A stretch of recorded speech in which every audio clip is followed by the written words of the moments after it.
There is nothing more intoxicating than the meld of emotions and sensations that is Friday night.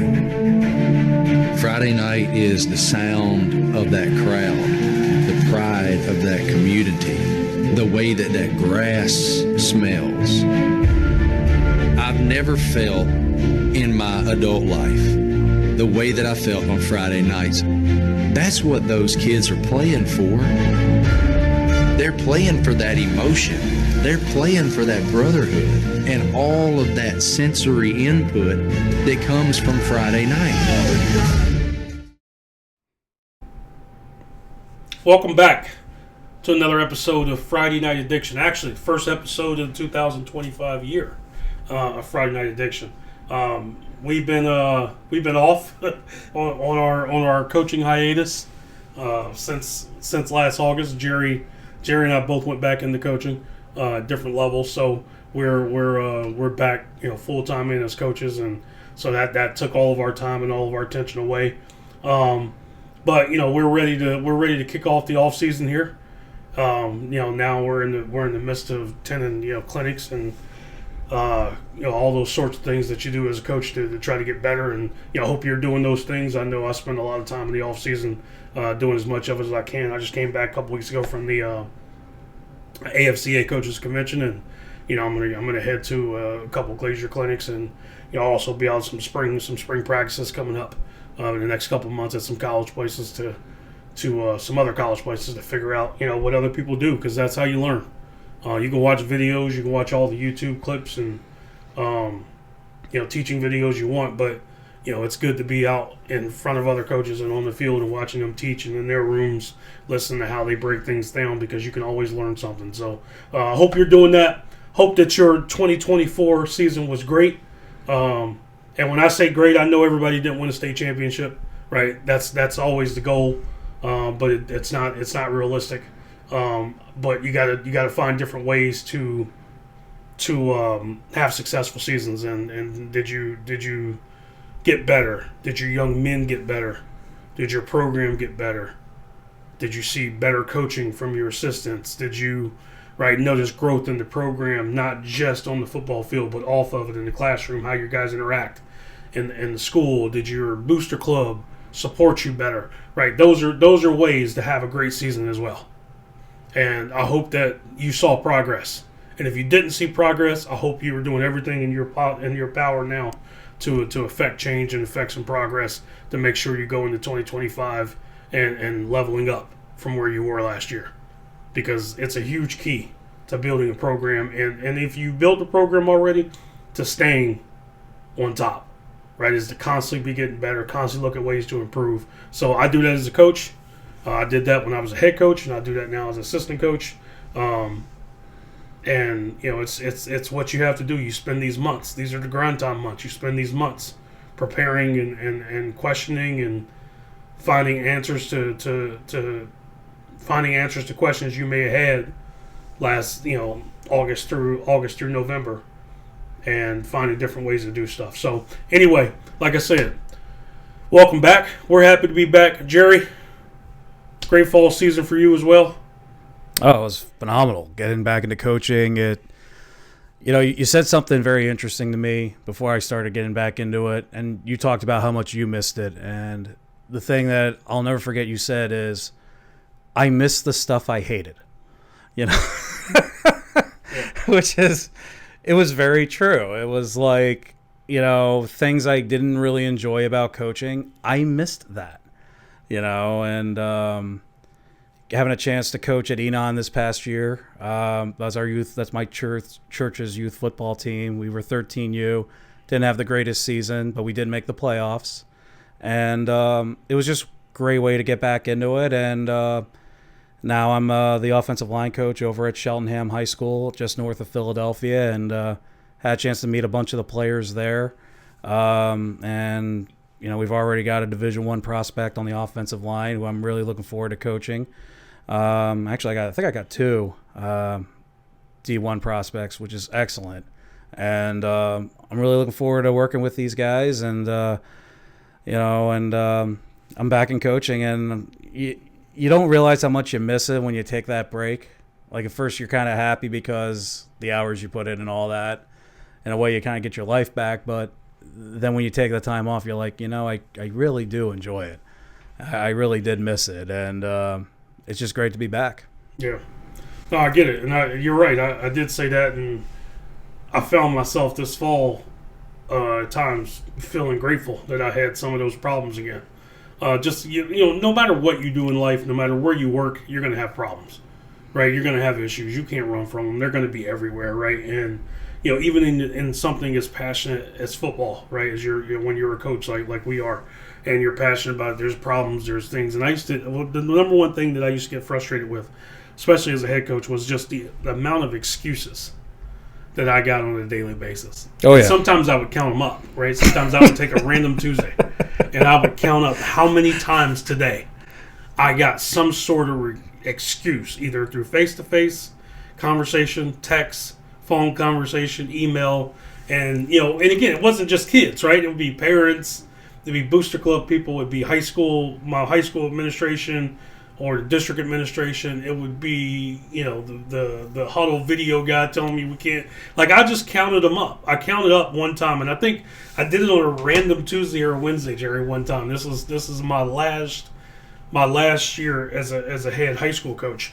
I did it, and I counted up that throughout the course of the day, I had gotten over 28 excuses on why someone couldn't do something that it was an expectation that they were going to do, right? Meaning those things have been laid out previously. It wasn't last minute ask of people and things like that. Like, these were schedules that were sent out. These were things that were negotiated, and I got 28 excuses. And then another day I added up how many excuses I gave to people every day, right? As a head coach, how many head coach related excuses did I give to somebody every day? Because I thought, you got to be fair, right? If I'm going to count up how many times people give me excuses, then I need to also count up how many times I give excuses. And this is the dead truth. I did it twice. The answer was 0. The answer was 0. And the reason why the answer was 0 is because, and for any of you head coaches out there, the head coach doesn't get to give excuses. No. I don't get to be tired. I don't get to have to get my daughter to cheer practice. I don't get to not be able to run power right, right, or stop runs. Like you just got to say, we didn't get it done, or we will get it done, or we got to fix this, or we got to fix that, because that's life of a head coach. It's life of a leader, right? And I couldn't tell the booster club that I didn't get something done that I needed to get done, right? They needed pictures for the senior day yearbook, and even though I had all these other things going on with work, and this kid's going through this kid's going through this, and this assistant coach has this assistant coach has this, and my high school is asking me for this and to do this, and all these sorts of things, I still had to get those pictures done because the booster club people needed it because they were on a deadline, and I knew that was the deadline, and I still had to do it. I couldn't give an excuse of I have all these other things going on and I don't have time to get it to you, because that world doesn't really exist for a head coach. No, it doesn't exist for leaders as well. I mean, and that could be, you look at high school principals, for instance. There's no excuse for them. They got to get the job done no matter what, no matter how they're feeling. They're human beings too, okay? And that's, police chiefs are the same deal, and so forth. But you're right. It's there is no excuse. It does not matter. And you got to figure it out no matter what. And that's the thing that they don't tell you about when you want to be a head coach one day. Yeah.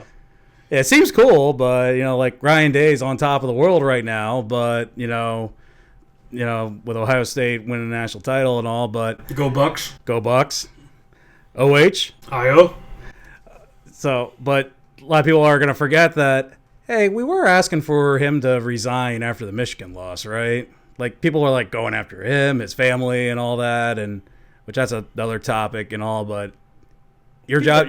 Those people going after his family, they should be locked up. Absolutely. Threatening his kids, teachers talking at schools, following his wife out of grocery stores, them having to hire a private security firm to protect their house and their family. Like, that's ridiculous. Get a damn life. Oh, yeah. Like, that's ridiculous. The man can be criticized, and the truth can be told about him without threatening him and his family. Like, the truth is, he didn't beat Michigan for 4 years, and he deserves what comes with that. The criticism that comes with that. Yeah. That's the truth, right? You don't beat him for 4 years. I'm from the state of Ohio. I'm a Buckeye through and through. I love Ohio State. I like Ryan Day. I think he's a good man. I go to Ohio State every April for their coaching clinic, and they do a phenomenal job of opening their doors for 3 days and letting high school and college coaches alike all access to their program. And I mean all access.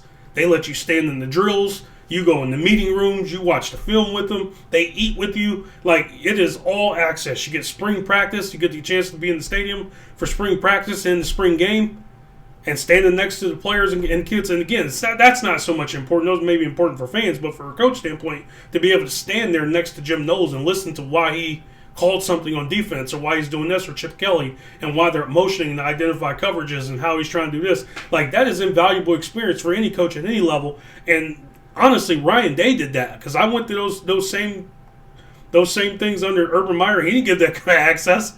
I've been to those same things at Temple and at other places, and they didn't give that kind of access. They had it roped off, and you could only go so far, and you only got so close to the coaches and the players. Like, and again, I get that too. I'm not complaining about it. My point is, Ryan Day's a good man, and I think he's a good coach. But he deserved the criticism that he got for not beating Michigan. And in the state of Ohio, the number one prerequisite of the job is that you beat Michigan. You beat Michigan, you win a Big Ten championship, you win a national championship. He has failed to do that 4 straight years. He deserved the heat he got. But his family does not deserve to be threatened. He does not deserve to be threatened. Now, whether you want to have a merit conversation of whether he deserved to be fired based on not meeting that number one goal, you can have that conversation and be civil.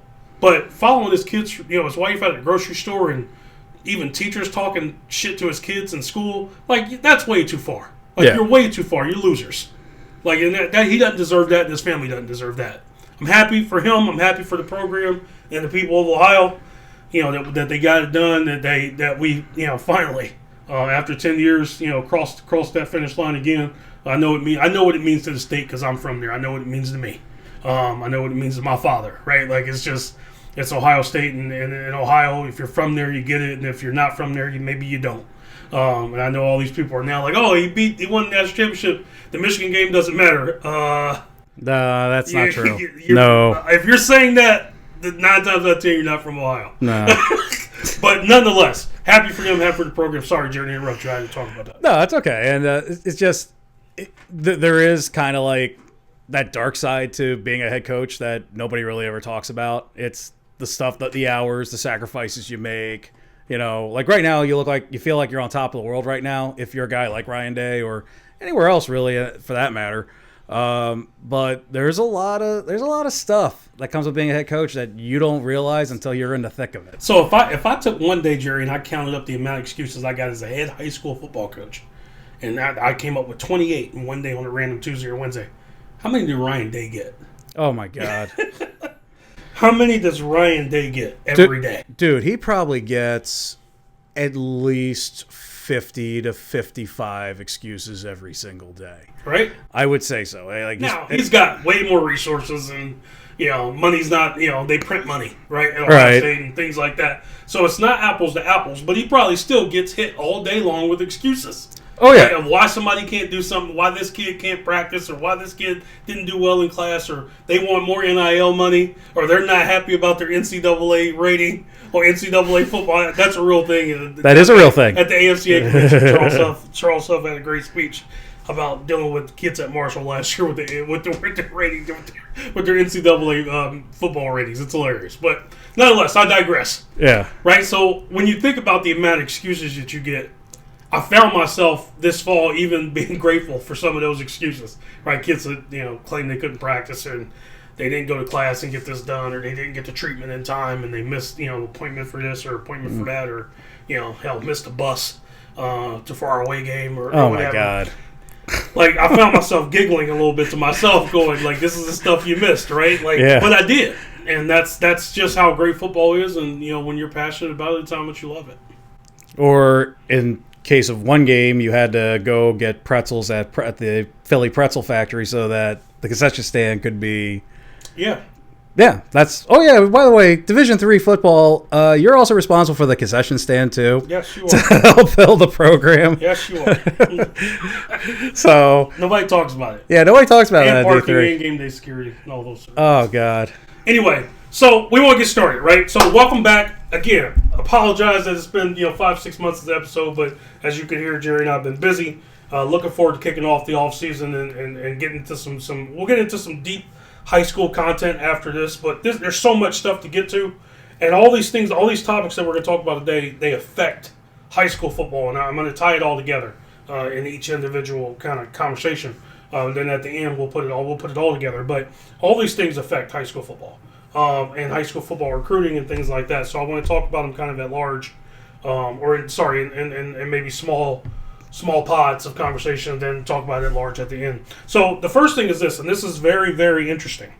Jerry, did you know that every champion at every level of football so far this year has come out of the Midwest? I did not know that. Division NAIA, JUCO, Division II, Division III, and Division I. Division I FCS is the only outlier, I think. Right? I mean, if we're gonna count No. Yeah, they're the only outlier. I mean, if we count the Dakotas as part of the Midwest. They're not the Midwest, still technically, are they? They're close. To the U.S. government, they are. Yeah, so but pretty close. But like, I consider them like the upper. upper Midwest. They're Yeah. not quite West either. So I guess so, right? Yeah. I guess hold on. Well, during the Trail of Tears, they called it the Greater Midwest. Yeah. So I guess it is. I guess we'll count them. I don't know. I mean, it's as flat as the rest of the Midwest, so we might as well, right? So all the champions have come out of the Midwest. Now, again, I've never hid this. I am a proud Midwestern, and love the fact that Midwestern football kind of had its year, right? For a long time now, and I would say probably almost in the last 15 years, right? You've seen a pretty strong run of Southern teams, right? Win championships, mostly at the Division I level, Right. and that's we talked on this. We got a bunch of episodes talking about recruiting and where the most recruits come from and all that. Most of them come from the South. We know that Florida's loaded with athletes, Texas, Georgia, places like that. So you would expect that naturally they're going to have they're going to win, right? Because they produce a lot of talent. But it did my heart well. I saw this the other day. It did my heart well to see that. We'll see what happens in NFL. Between tomorrow and a couple weeks at the Super Bowl. I kind of was holding out hope that Detroit was going to get there, and that we may end up with a true Midwest sweep of all the NFL teams. Now it could still kind of happen with the Packers, not the Packers, Chiefs. the Chiefs. Yeah. Although I'm just like everybody else, I'm not from Missouri and I got Chief fatigue. So I've seen enough. Just me personally, but I'd like somebody else. But I wouldn't mind Buffalo from the upper Northeast. Jerry's an Eagles fan, so I know he wants the Eagles. I'll tell you what. If the Eagles don't win it, I'm totally fine with Buffalo winning it. I just like to see somebody else. Yeah. For me, I would just like to see somebody else other than the Chiefs. And I like the Commanders, but I'm indifferent. All right. And I will say this about the Buffalo fans. Some of the coolest fans I've ever met. Like just chill people. Now, I think mostly that's because they get all their aggression out in the parking lot by going through tables. Exactly. But when the Bills played the Eagles, I actually did see a couple broken tables outside on the way in. So I'm like, all right, people are going to be calm today. No, it's great place, great fan base, great tradition. And I'd like to see Buffalo win it if the Eagles don't win it. Midwest, and again, I'm going to say this, and this is not many people go back, too many years with things. They just only see what's happened in the last couple of years, and I've been hearing this for 15 years about the SEC domination and over college football and this and that.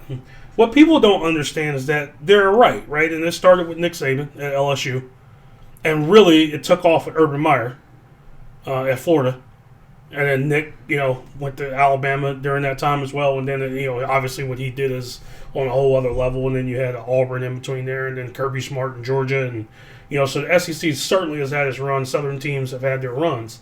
But before that, if you want to go back and look at the last 100 years of college football, the Midwest and the Southwest were the kings of college football. Oh, yeah. Right? If you want to go look at Ohio State, Michigan, Penn State, Oklahoma, Texas, like those programs, Nebraska's, like for about 100 years, the Roost was being ruled by those teams. I mean, hell, even before that, you had mostly Army and Navy, right? Winning national championships in the late 1800s. Like, so my point is, like, I think what you're witnessing is a coming back around too. Right, the region of Midwest and maybe north or up northeast and those sorts of things. So, this is not new. It's new to everybody who, doesn't follow football traditionally. Right? Like what the SEC did in the last 15 years is extremely impressive. I'm not taking anything away from them. But, it's almost 20 years. But this is, that was a 20-year cycle, and there was about a 100-year cycle before that. Right, so this ain't like these programs that are in the Midwest have been proud blue blood programs for a long, long time, and if you go back and look at all the NCAA champions over the course of the college football inception, most of them come from the Midwest and the Southwest.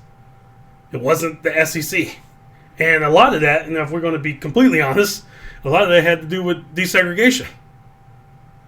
If you look in the 40s, 50s, 60s, 70s, a lot of those teams were northern teams that won the championships, and so a lot of southern teams hadn't desegregated yet.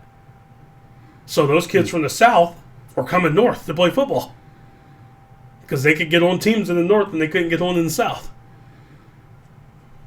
Yeah, and the thing is you only had so many spots with the HBCUs down there, so that overload of talent was going to places like.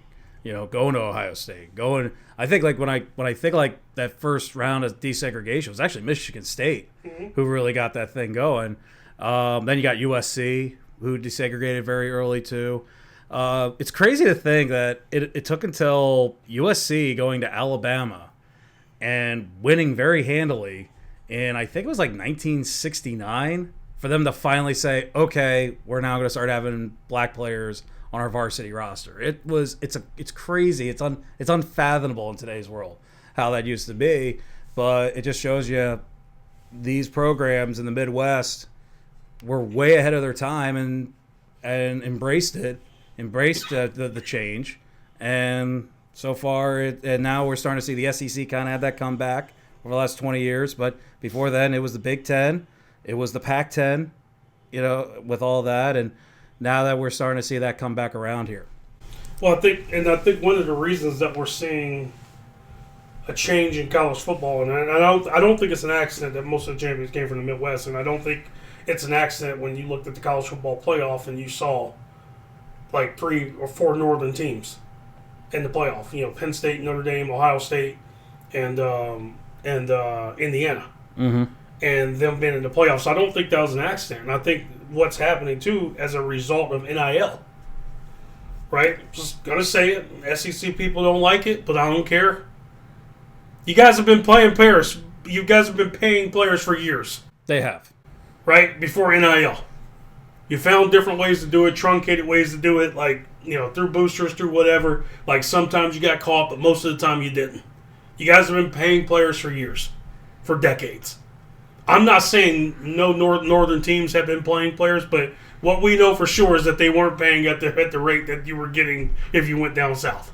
No, and now that it's an even playing field, you're starting to see that. And I'm just kind of curious with recruiting now over the next couple years, are we going to start seeing that shift where guys from those southern regions, do they start matriculating north? It's already on it. And it's happening. Look, it's already on it. That's what I'm saying. Look at Indiana's roster. Georgia had 2 defensive. Penn State had 2 defensive backs from Georgia. Right. That played on Georgia's team recently, in the last couple of years. Indiana had guys from all over the place. Ohio State's always had national guys, so they always get Florida guys and Miami guys and California guys and all that, right? But the same thing for Notre Dame. Like, what NIL has done is that the SEC and what made them great, I think, in their 15, 20-year run, is that they didn't just have a great first-string guy. No, they had great second and third-string guys. I was about to say, they were 3 deep everywhere. Yes. And what NIL has done has allowed those kids to say, well, I don't have to sit at Auburn or Alabama or Georgia and wait my turn. I can go somewhere else, make some money, and go start somewhere else right now. Yeah. I don't have to wait 2 or 3 years for me to get an opportunity, because I can go to Penn State, fight for their starting safety job, and make $500,000 a year in NIL money, rather than sitting on Florida's bench or Georgia's bench for 2 years behind Malachi Starks, who's going to be a top 15 pick. But I don't have to sit behind that guy for 2 years and wait to make money or to play. I can go to Penn State and do that, right? And it's out in the open. It's all legit. Like it's there. Now, is it the Wild Wild West? Yeah, it is. It's still the Wild Wild West. Oh, is it? They got to get control of this stuff. Like we've talked about it before, and I hope they put the revenue sharing in. And I know there's some Title IX ramifications to that just came out that they basically are saying you can't pay college football players more than you pay any other athletes because it's a Title IX violation. Good luck with that. Yeah, I don't know how they're going to enforce that. Like, so yeah, how are they going to enforce this? I have no idea, but I mean, I'm sorry. Like, that's going to be a mess. Yeah, and so now you got the federal government going out for you state schools that get funding. They're saying at Ohio State, which is a state school, right? Mm-hmm. You can't pay Jeremiah Smith more than you play the girl playing tennis. Right. Really? How you gonna police that? And again, not taking anything away from the girl that playing tennis, but like, why does she deserve as much as Jeremiah Smith deserves? Like, this is going to be a problem. Like, it's more problems that are coming. But I think, we got to get to the revenue sharing format. They're just going to have to figure out an equal way of sharing the revenue. And I say equal when I mean more fair than I mean equal. Because It ain't going to be equal. Because, what college football, basketball players do, women and men on the college basketball level. But in football, like, the amount of revenue they bring in funds those other 20 or 30 sports that university has. Like, these are larger questions, and, I'm not sure how they're going to work around Title IX, although we got a new president, and Title IX may not exist in another 2 days. So we may not have that problem. Department of Education may take it away because they're not going to be around. So who the hell knows? Oh, but man. my point is, right, in the overall concept of what we're talking about is one of the reasons that the SEC's reign is over is because the money's legal and it's flowing. So you're getting kids that normally would not leave Georgia, Alabama, Louisiana, Arkansas, and go north, and they would just kind of wait their time at the school. Well, they're coming north because there's money there. There's opportunity to play right away, and there's money to be made. I don't have to wait, right? And I think that's what you're seeing. You're seeing an equalizer, right, that's happening right now. And the first sign of that equalizer should have been Nick Saban retiring. Oh, Nick Saban is not a fool. He left for reasons. Yeah, and I find it no coincidence that as soon as Nick Saban leaves, the SEC just went down. Yep. Oh my, did it go down? I knew it would happen. I didn't think it would happen in, a year? Less than a year, the SEC is... I mean, now you got to have a conversation. Is the Big 12 better? I'm not going that far. Okay, let me go there. All right, I'm not going to go there. Okay, the SEC's still behind. They're behind. But But is the gap? Let me rephrase. Is closing? Is the gap? The gap is closing. No, saying, and the reason why you can't really say the Big 12 is because they just took the two best teams out of the Big 12 and put them in the SEC. Yeah. In Texas and Oklahoma. Mm-hmm. So if those two teams are still in the Big 12, I probably would say yeah. But I think I think Nick saw it. He saw it coming.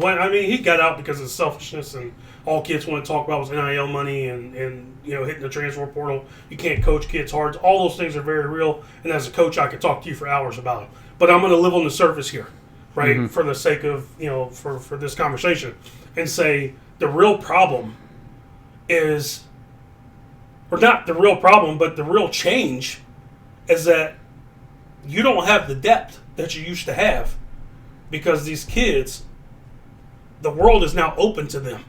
And if anybody's ever lived in the South, most Southern people don't leave. I got a lot of friends. I got a lot of family from down there. I spent a lot of time in my life in the South. Right? They don't really leave. All right? They like being there. They like warm weather. They like mama's cooking. Mm-hmm. Right? They don't really leave. And now you got kids going, ride the bitch here at Georgia for 2 years or go up to Indiana right now and play. It's some cold weather, but play and make a couple $100,000. Yeah. Mama, can you mill your cooking up? Right? Like those are the decisions. Those are very realistic. I think those are the decisions being made right now by kids, and I don't think it's an accident that you're seeing the Midwest. You know, that the Midwest basically dominated the college football playoff, and you ended up in the championship game. Which this is the most legit champion. And I'm not saying Ohio State is the best team that's ever won a championship because I don't believe that this year. And I'm not saying Ohio State and Notre Dame this year are the best teams that have played in the national championship, but they are the most legit teams that have played in the national championship because nobody in those two teams had to go through the gauntlet of a schedule that they had to go to get there. Right, first year of the 12 team playoff, and the teams that they had to go to. Ohio State came out of the blocks having to place a great Tennessee team. Then they had to go play number 1 Oregon in California. Then they had to go play Texas at Texas. Yeah, that was a de facto home game for them. Right? And then you get Notre Dame. Notre Dame had to beat Georgia. They had to beat Indiana at home. They had to beat Georgia. And who else did they beat? Trying to think. Notre Dame had to go through. They had to start with Indiana. Then it was they beat Penn State. Penn State, you're right. I'm sorry, yeah. They beat Penn State. So my point is, like, every team that had a legit opportunity to win a national championship got to play in those games. And Ohio State and Notre Dame beat them. And then Ohio State, this is the most legit college football champion we've had, I think, in the history of college football. I would agree. Not saying they're the best teams that have ever played college football. I'm not saying they're the greatest team, greatest talent, greatest coach teams. That's not what I'm saying. I'm saying the most legit because normally we have always felt that there are 4 to 6 teams that could win a national championship, and only 2 of those teams got in. Or only 4 of those teams got in, and that 5th or 6th team that had an opportunity that you thought was good enough to win it, well, they're now playing in the Peach Bowl because there wasn't an extra college football spot. With 12 teams going in, like, I think it's unequivocal that you get to find the champion. Yeah, doesn't mean the best team always win, but you got to play your best on that day. Right? So when you're looking at what's happened, I don't think it's an accident that the Midwest has made the evolution come back here, and I don't think it's an accident that you ended up with 2 hardcore Midwest teams in the college football final. I don't think it's an accident. I think NIL is a part of that. I think the structure of college football in the playoff, with having, we're going to more of an NFL-style playoff has helped, and I think the evolution of NIL has helped. So I don't think it's an accident. I think it's come full circle, and I think it's only going to continue because the money's going to flow. They just got to figure out how to move the faucets to get it all connected in the same way, and that part they haven't got control of yet, and that's why it's still the Wild Wild West. Yeah, it's going to take a while before it starts looking more like what we see with the NFL and all that. And by the way, good luck with trying to make that work. So the first thing they're going to have to do in order to even think about even doing this is the players got to unionize and agree to all of this. Because here's the thing. If you try to make a rule like about, try cap how much money someone's going to make. It's going to get shut down in court. Oh, my God. You're going to get the lawsuits are insane. Everything the NCAA has gone to the court system about in the last 3 years has gotten shut down. They haven't won a court case in like 5 years. The kids are in charge, right? Like they're lawyers. So yeah, I'm with you. They're going to have to unionize. You're going to have to make it. You got to make it revenue sharing, because if you make it based on revenue sharing, I'm just using Jeremiah Smith as an example. You're not telling Jeremiah Smith how much he can make, but you're going to tell him how much he can make from Ohio State. Now it's equal, right? Mm-hmm. Meaning Georgia's got that, right? Alabama has that. USC has that. Right? Every school, based on NCAA or school, university conference, whatever, is saying you can't make more than $750,000. Okay, well now it's not an issue in recruiting, right? And you don't have to worry about people tampering with that part. Now it's just about you're still gonna have tampering no matter what. But my point, but now it's gonna be like, okay, well, how much can that individual outside of that still make? Right? Like, can they still? They're gonna go to Columbus, still get their $750, but then does the local dealership want them to do their advertise for their cars, and they're gonna give them another $200? Well, that's based on each individual's name, image, and likeness, right? But it keeps it a little more structured. Yeah. On the NCAA university side. Yeah, if we can achieve even something close to that, I think we're going to be okay as college football goes. But I agree with you. The structure we got right now, this is not sustainable, and you're going to have colleges just destroying each other financially along the way. And no, there's got to be a structure of some kind. So with that, with both of those two things, right, we're talking about the SEC and the NIL and how I think that's affected the overall championships. The other part of this that I think is a pretty big part is the portal, right? And you got a lot of conversation happening right now about the transfer portal and the window, and they got to fix that, right? Like you had kids this year, like the college football playoff got extended, basically, a whole month past where the regular season usually ends, and kids are going into the portal while teams are in college football playoffs. And that is horrible for that kid to have to make a choice to leave his team at that current moment because he's got to go get in the portal when he can and go to a school before they start classes. And that happened for Ohio State. That happened for Notre Dame. They had kids that wanted to go into the portal, and they unfortunately had to go before the season was over because if they didn't, they wouldn't have been able to start the new semester at the school they were going to. Because they wouldn't have fit into the portal window, right? So NCAA has to fix that, right? I know that there's a lot of conversation at the FBS level about going to one portal window, one transfer window. Basically, after the season, I think they wanted like 10 days or something like that. Yeah, well, didn't they discuss that at the convention? Yeah, they did. Yeah. And it's going up, and I've heard that no other really level is in favor of it. Meaning FCS, FCS might, Division II, Division III, doesn't really want it because they feel like it does more harm. But the coaches at the FBS level, FCS level don't want two portal windows.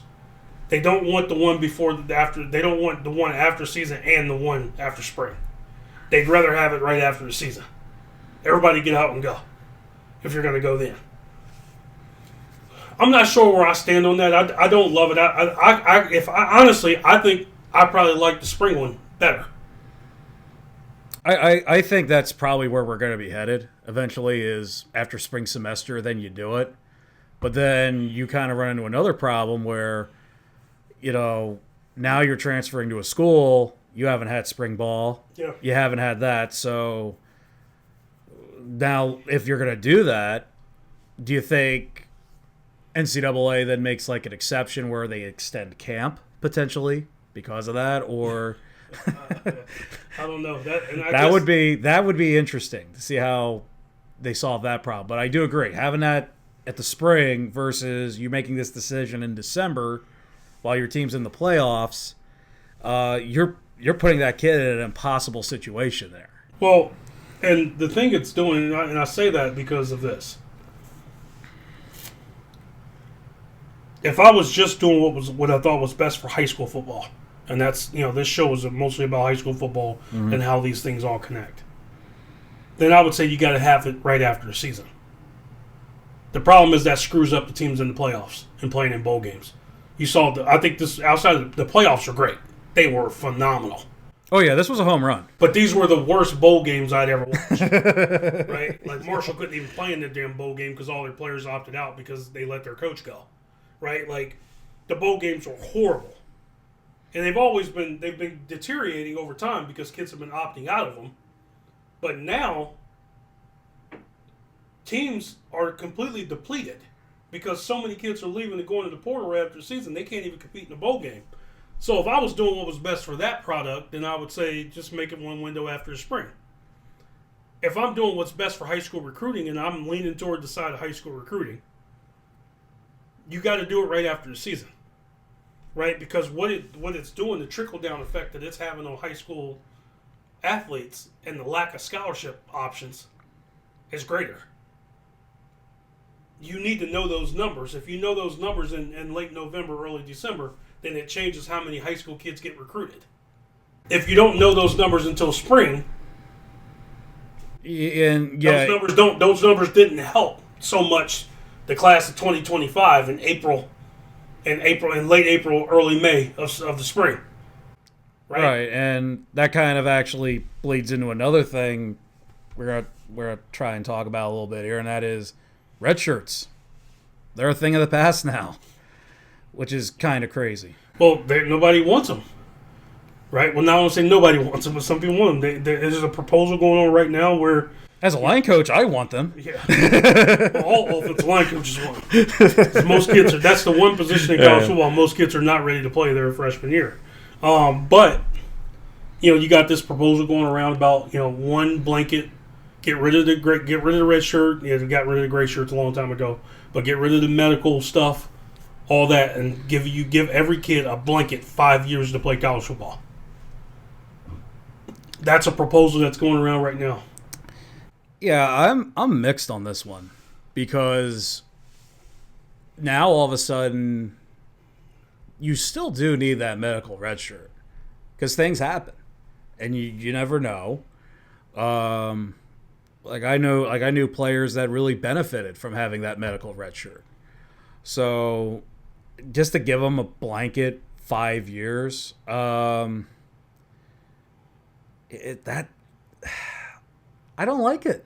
The more I think about it, it makes it simpler for you as a coach because now you don't have to make that decision like as a red shirt or anything like that. But as a player, if you suffer any injuries and there's no red shirt, you can't make that time up. Like you played one game, that counts towards your time.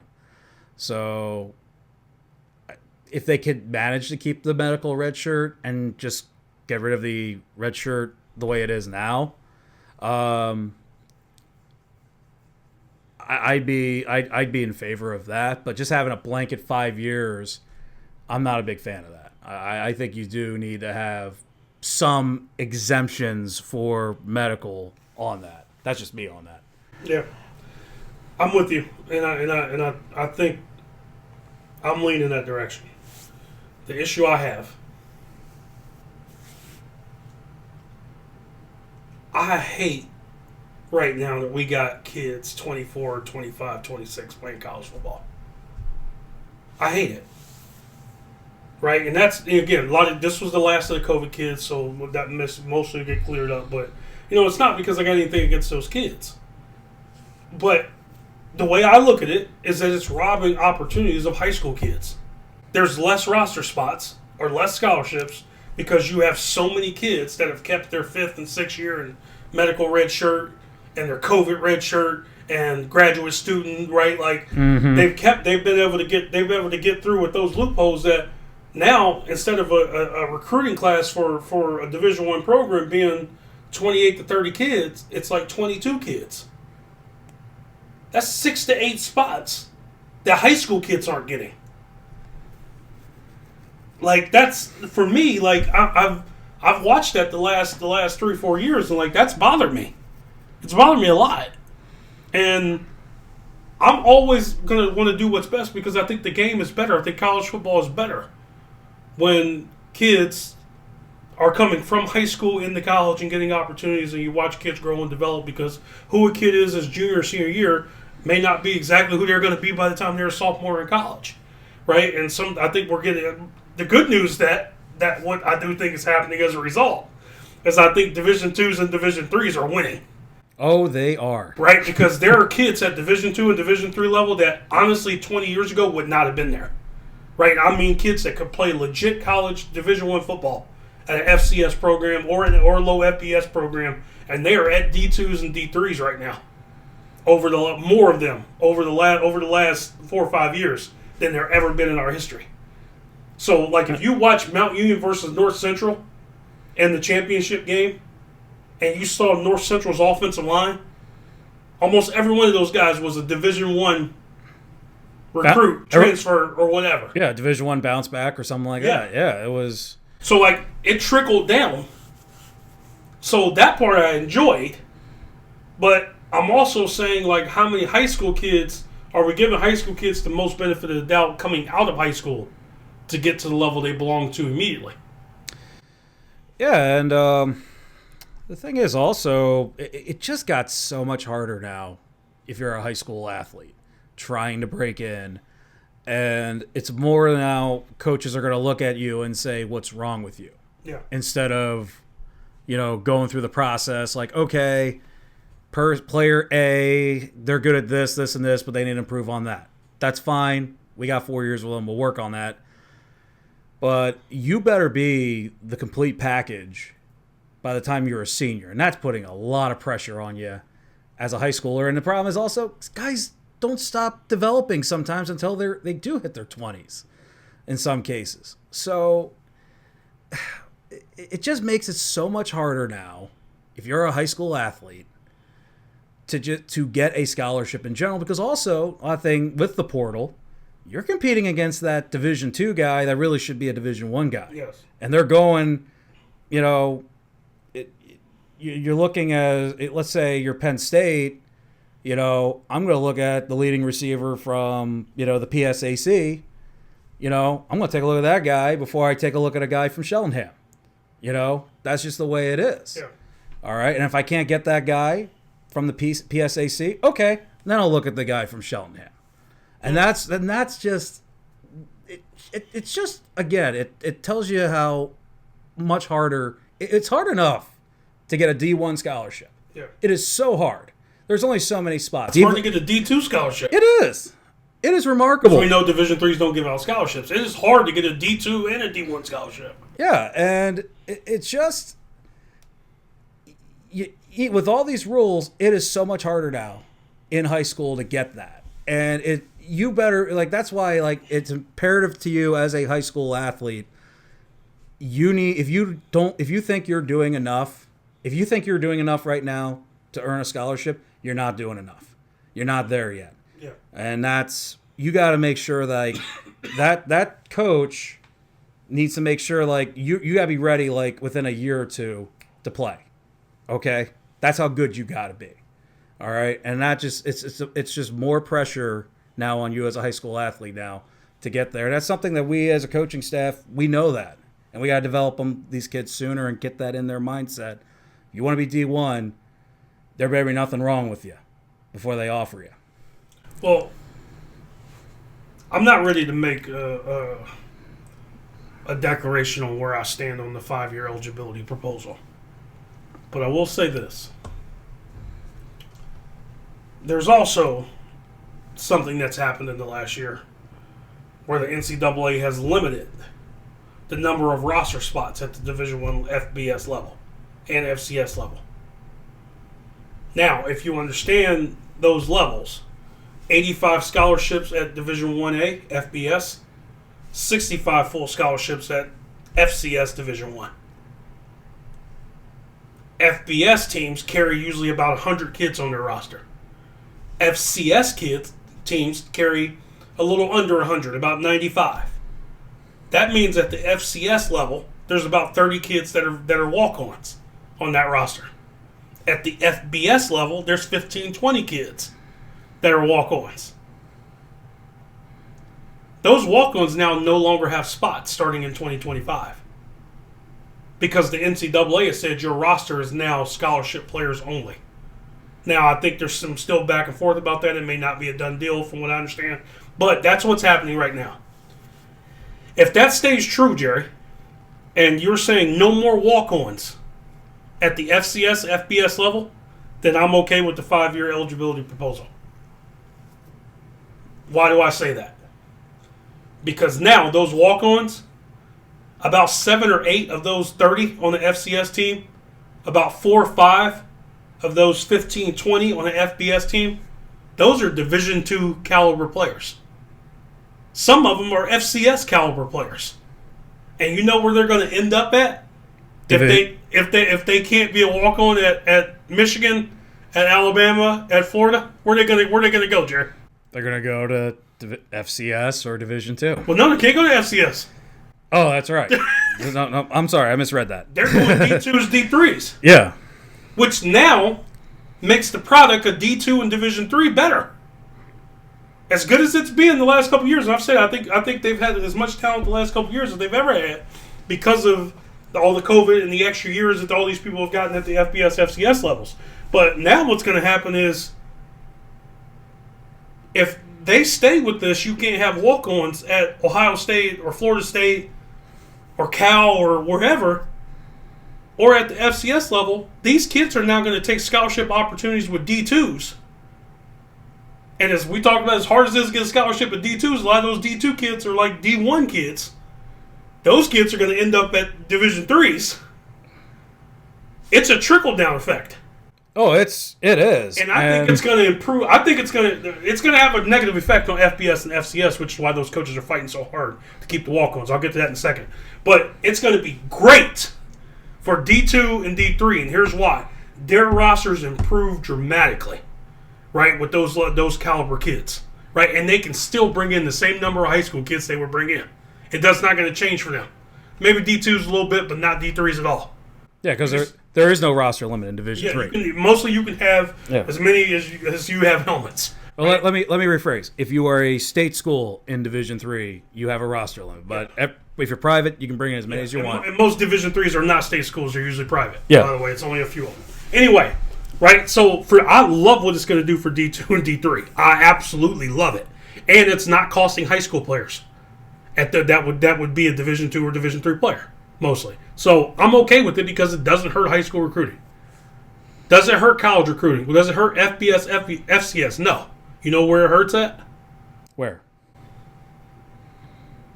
Attrition. You now have to practice more good on good with scholarship players versus scholarship players in practice. You're going to have more injuries. Yeah, I'd be a little scared. And that's why FBS and FCS coaches are fighting really hard for this not to happen. They want those walk-ons. They need those bodies. You need those bodies in practice. You need, again, everybody that walks on, you ain't going to play at Ohio State if you walked on probably, right? No, you're a tackling dummy. That's why you're there. Dummy, and you're a guy that they can use, right, not to get you hurt, but a guy that they can use in a situation that keeps their scholarship players fresh. And if they have to now use scholarship players who they count on and rely on and they have investment in as the practice players, now it's going to change the depth of what you have on your roster. And there's two things I want to talk about here. Number one, back to what you were saying with coaching and drills and all that. How many college offensive line coaches did we see not use a sled because they had those walk-ons they could just use as the sled? Yep. Which, in my opinion, I think that you should always use a sled. I agree. Yeah. Whole nother story. Like, you got arguments over that. So. I have, and I still do. Yeah. The sled is. Yeah, I don't think for practice you can't replace the sled. No. And here's why: because you cannot simulate game speed in practice. No matter how good you try to go at it, no matter how hard trial you try to go at it with scout team players or even one, you can't simulate it. So if you're not going to simulate that, like O-line, D-line guys have to simulate that contact, that repetitive burst of contact. Mm-hmm. And doing that on a sled once or twice a week, and for me, I think is the investment to being ready for Saturday for what that looks like, for 50 to 75 times, and that's how many plays you get. And the second thing I want to bring up is, you guys think you got transfer portal problems now? Get these scholarship guys to play scout team. Oh my God. Like, I've played scout team. It sucks. You're getting your ass kicked. Then I actually had to coach scout team, which I thought was even worse, because you got to motivate said guys to get their asses kicked. It's just, Oh, it's brutal. And That's why FBS and FCS coaches are going crazy to try to get the NCAA to stop this. Yeah. Because they don't want it to happen. They need those walk-ons. absolutely. They need those bodies. Now, like I said, the only way I'm in favor of the 5-year eligibility proposal is if it comes with that. If it comes with that, I'm for it. I'm good. Because now it's going to be a trickle-down effect. It's not going to hurt high school players. There's going to be a trickle-down effect to the Division II, Division III level, which I think improves, right? It improves the lure of playing a Division II and Division III program. I've told the people for years, as a long-time high school coach, I always had a hell of a time getting kids to really invest in looking at a Division III team. Or sometimes a Division II team. They just thought it was beneath them. They thought Division II or Division III football was beneath them. And the truth is they had no damn idea how good of a product Division III and Division II football is. And how elite those athletes still are. And then I'd take them to a spring practice or a game or something, and then it always happened. A kid would be like, man, these guys are a lot bigger than I thought they were. Yeah!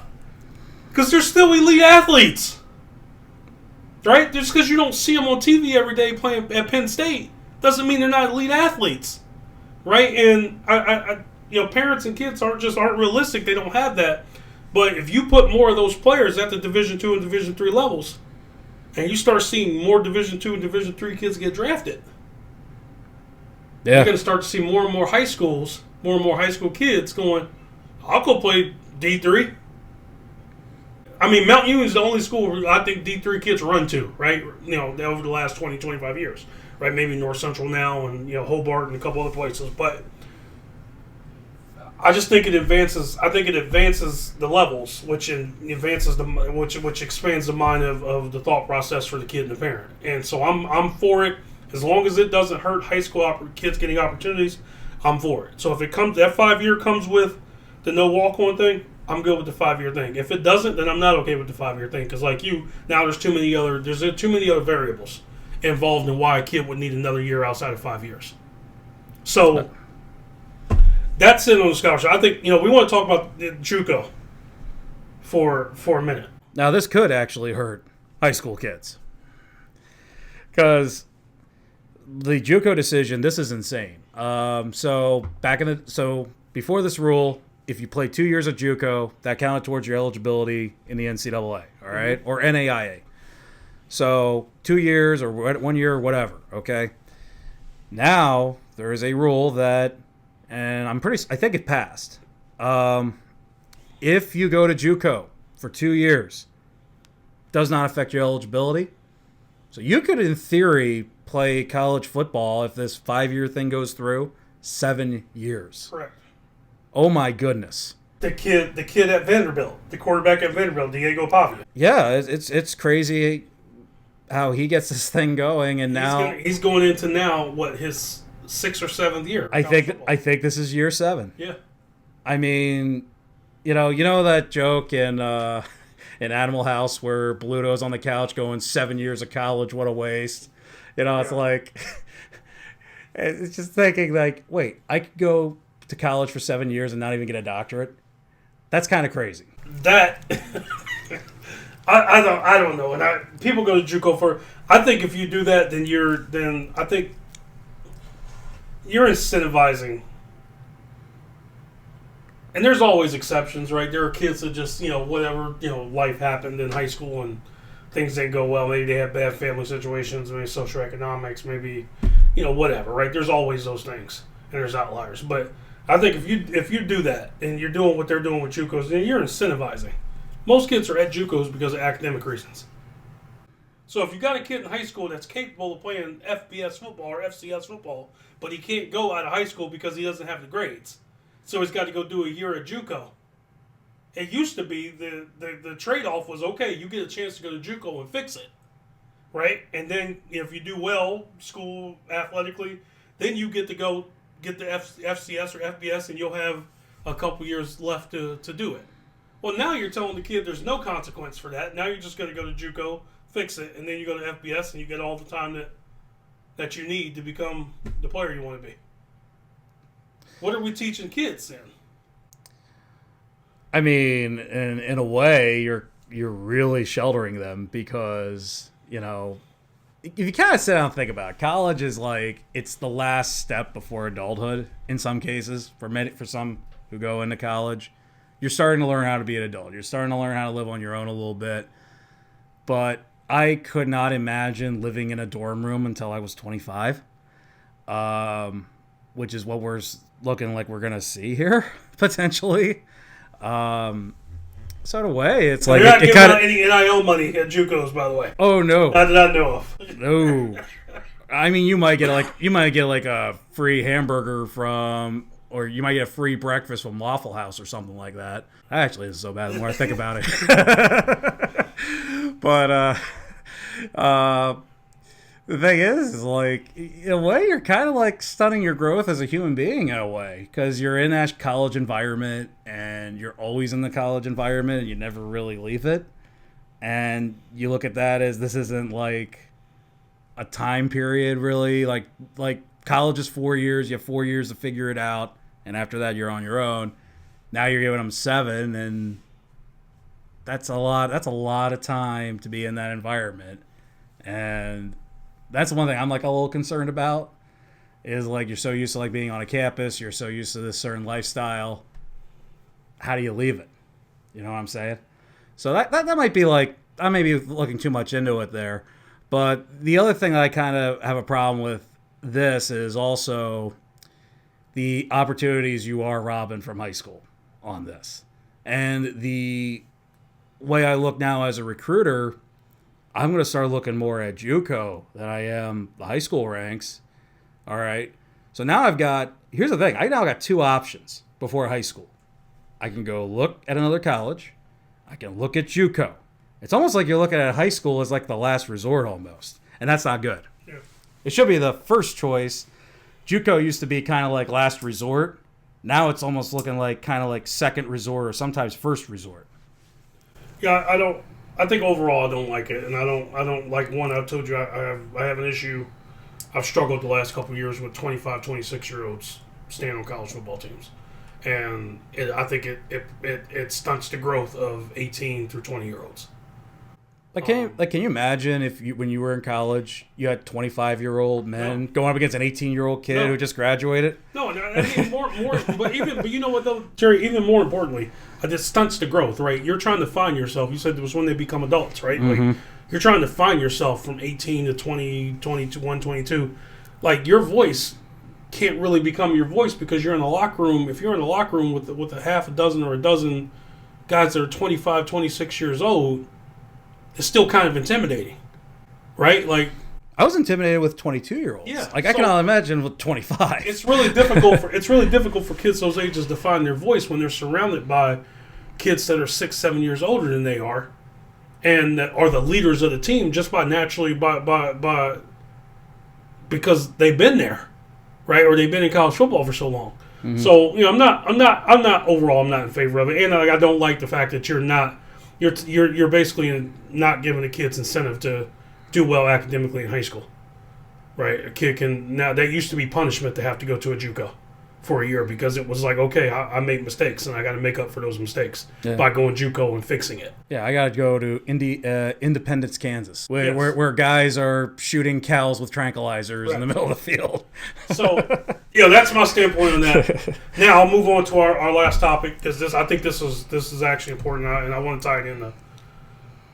Doesn't so much affect high school kids, but it does actually. Now that I think about it, the Ivy Leagues have never competed in the FCS playoffs, right? So FCS Division 1A, right? You talk about the Montana States and South Dakota States and all those teams that have been winning it the last couple of years, the last couple of decades, whatever. Where I went, Eastern Kentucky, those teams that have been in the FCS playoffs, those are Division I FCS teams. So the Ivy Leagues, the Dartmouths, the Lehighs, the Harvards, the Yales, the Cornells, they've always had an agreement or an NCAA thing or conference thing where they did not compete in the FCS playoffs. So they've never been eligible to make those playoffs. Well, they just changed that. Now, starting in 2025, the Ivy League teams are going to be eligible to be selected for FCS playoffs. How does that change things? You have a lot of kids in high school football who are Division I players, FCS caliber players, or D2, and they are choosing, they have academics to go to a Harvard or a Penn or Dartmouth, and they're choosing not to, and instead going to a Delaware or a Villanova or a Maine, because Ivy Leagues don't compete in the playoffs. And those other FCS schools are selling playoffs. They're selling the opportunity to win a conference championship and win a national championship. And those kids are making choices about their lives because they want a little bit better competitive environment. They know they're a 1A FCS player, but I have the grades to go to Princeton and get the Princeton education. But Princeton, they just play 10 games and it's over. Right? I want an opportunity to win it all. Well, for years, and I know for decades, and I've been on the other side of this, right, at a college program, at an FCS program, where we talk to kids about this. Like, yeah, you're going to go play 10 games and you're done there. Here, 3 out of the last 4 years, we've been in the second round of the NCAA playoffs. Right? And kids have made decisions to come to our school and not go to, That's insane, by the way. a higher academic institution or one that they were legacy of, some of those kids. Dude, that's amazing. I this is the first time hearing about this. This is crazy. Okay. So now, the kids coming out of high school who are considering a Villanova, a Delaware, a Maine, and they got good enough grades, academic prowess, to go to Penn, Colgate. Now it's like, well, everybody's on even playing ground. And I gotta believe too, I don't know this for certain, the NIL packages at Ivy League probably are going to be a little bit better. Yeah, I think so. Yeah. There's a very proud tradition. Even though they haven't been to playoffs, they have very proud traditions. Oh, yeah. Brown, Harvard, Yale, like that rivalry, Harvard and Yale, not Brown, but like that rivalry, like you're talking about, 100 and so years old. Like, you can't tell me that people aren't alumni, very rich alumni in most of these cases, they're not gonna hesitate to drop some money in the bucket for the NIL fund. No, and here's the other thing, like, Ivy League football is actually a pretty good product, and I've watched Harvard, Yale a few times, and those are fun games. But now you're getting some of these players who really should. Now you're getting players that were going to Villanova or Bucknell or Lehigh. Now they're going to come here to Penn, and they're going to go to Harvard, or they're going to go to Yale. Oh my God, those games are going to get so much better now. Oh my goodness. Like, if people have not watched Ivy League football, it's actually pretty good, believe it or not. It is. I watched it, and it is good. And I'm excited about it because I think there's going to be a lot more competition. I think 10 years from now, you're not going to be seeing as many North Dakota States and South Dakotas and all them winning national championships. That's my prediction. Oh, no. And as a result, I think it's going to come back. As we started the show, I think it's going to come back more north because if all those Ivy League schools that we named to, where are they located? They're all in the Northeast. Northeast. And that's the thing. Like, for the longest time, like, Northeast football used to be great once upon a time. It did. Like, and then there was this movement towards the South and the Midwest. But you look at where Northeast football is going now. Boston College is starting to get good now. Syracuse is starting to get good now. But now that you add the Ivy Leagues to it, look out. We're a sleeping giant up here in the Northeast, man, and I'm pretty excited about it. Now, I'm going to tell you the one thing that bothers me about this, Jerry, and I didn't tell you this ahead of time because I wanted it to come right off the cuff. Here's the one thing that bothers me. You know I am an advocate of HBCUs. I went to an HBCU. I love HBCU football. If you paid attention, most FCS HBCUs do not compete in FCS playoffs. And I'm not sure if we've ever had the conversation why. I don't think we ever have on this show. So a couple years ago, Jackson State, Deion Sanders is the head coach at Jackson State, right? And they had a couple really good seasons.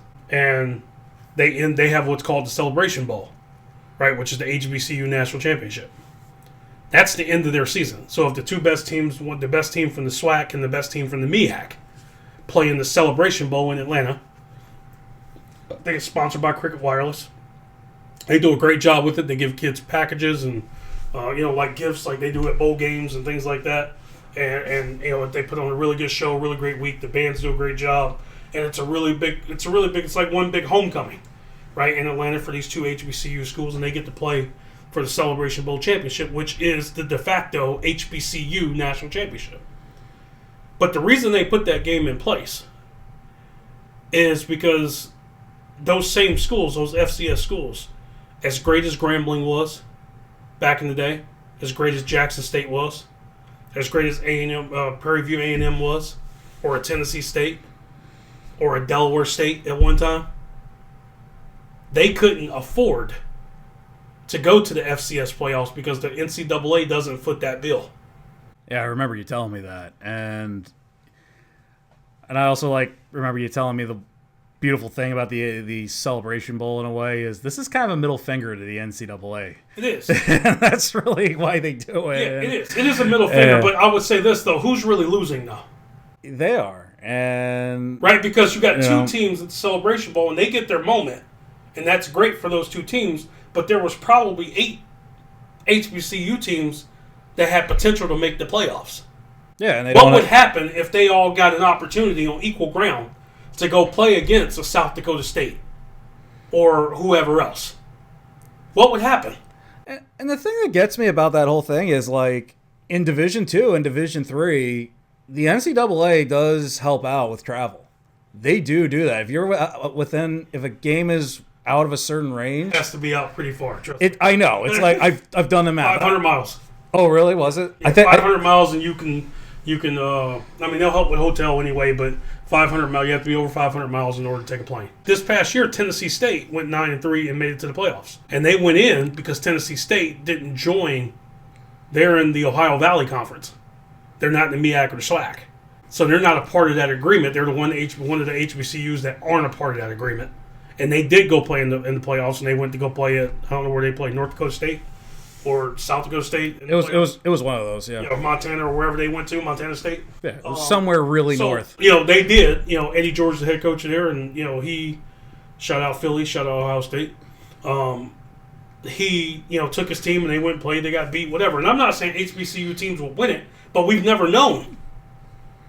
We've never known. In the 70s, when HBCU was producing 30% of the talent going to the NFL, what the hell would have happened if Walter Payton, who played at Jackson State, was able to play in the FCS playoffs? I'm just going to guess and say Widener wouldn't win all the championships. I don't think. or Eastern Kentucky, where I was, right? Yeah. Widener's FCS there. Yeah. I would love to see a Prairie View A&M, a Grambling. What had happened with all those great teams, all that great talent that Eddie Robinson had at Grambling State? What would have happened had he been able to play in the FCS playoffs every year? Sadly, we will never know on that one. Right, and we still don't. And so while I'm happy that the Ivy Leagues are now going to compete in the playoffs, I think that makes the product better. I think it makes Northern football better. I think it makes more options open for high school recruits. There's a little part of me that's like, they're still the odd man out because they don't have the endowments that most of those are state schools too, by the way, but they can't get the funding. Yeah, for some reason, I don't know why. And most of them are state schools, and these private Ivy League schools have endowments that are larger than the U.S. Reserve, right? And they can afford pretty much anything. And you got HBCUs who these teams could go 11-1, 12-0 every year, and they're never going to get a chance to compete to see how good they are. Mm-hmm. And for that, I still feel a little bit of sadness. That's just me. I'm not gonna get out my small violin, but at the same time, if we want to be equitable, damn it, let's be equitable. Let's put all the best teams in. Let's find a way to pay and make sure we support them. The NCAA, with your, you know who you are. Yeah. With yourselves, and let's figure out a way to get the best teams and have the best champion, like we've just done in Division I. Now like Ohio State's champion this year. They're unequivocally the national champion. If there was another team that could have beat them, they would have beat them, or they would have beat the team that Ohio State beat. Right? Like that's unequivocal. We're doing that in FCS now. We're getting closer to that with letting the Ivy Leagues in. Well, let's find a way to get the HBCUs in, so that it's an even playing field for everybody, and we at the end of the year we get to know who the best team was. Yeah, and here's the thing: the NCAA is, not like the National Collegiate Christian Athletic Association, where I don't know how they're still around, but they've got reserves, they got money. You guys can help, okay? You can help, and you've done it for Division II. You do it for D3. Why can't you do it for the HBCUs? Well, where yet? How about you help more Division IIIs too? Because I don't think it's just a race thing. Honestly, I don't.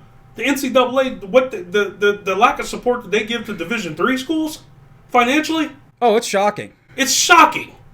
It's like the Division III football budget is like 5% of the FBS budget. It's like 5%. I think somebody might have said 6, but jeez. So like it's not just an HBCU problem. Like this is an NCAA problem, which we talked about before, and they got all kinds of problems. And this is furthermore. I can go on and on. We have to have a whole other episode too about the financial support that Division IIs and Division IIIs don't get, right? And the stuff that has to be paid for by the program, and fundraising and things like that. How much fundraising has to be done in the Division II and Division III program is criminal. It's criminal. So I'll leave that there. I think it's great for the Ivy League schools. I think it's great for FCS football. I think there'll be a trickle-down effect to it, which again, for me, always ties back into what's good for high school football, right? More opportunities for kids at the high school level. We know that only 6% of kids that play high school football go on to play at any level, at the next level, all right? NAIA, JUCO, D3, D2, D1. So the more opportunities for the millions of high school kids that are playing every year to continue playing the great sport of football, wherever at whatever level they can play it, I'm for it. I'm going to support it. I'm going to vote for it. I'm going to back it. So I think in some ways this does this.